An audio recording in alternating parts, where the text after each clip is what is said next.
اللهم نستغفرك من كل ذنب يكون سببا في قطع الرجاء ورد الدعاء وتوارد البلاء وترادف الهموم. اللهم امنن علينا بقلب سليم ومحب.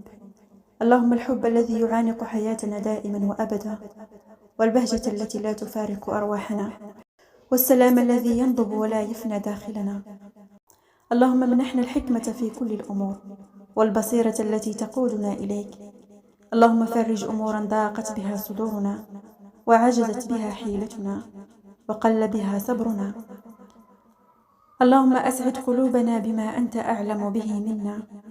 اللهم اجعل ما نريده في حياتنا قريبا لناظرنا سعيدا لخواطرنا.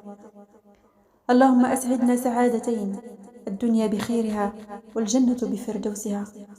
اللهم ارزقنا حلاوة الأهل والأخوة وطول الصحبة ولذة المغفرة وصفاء الود وتجنب الزلل وبلوغ الأمل وحسن الخاتمة بصلاح العمل.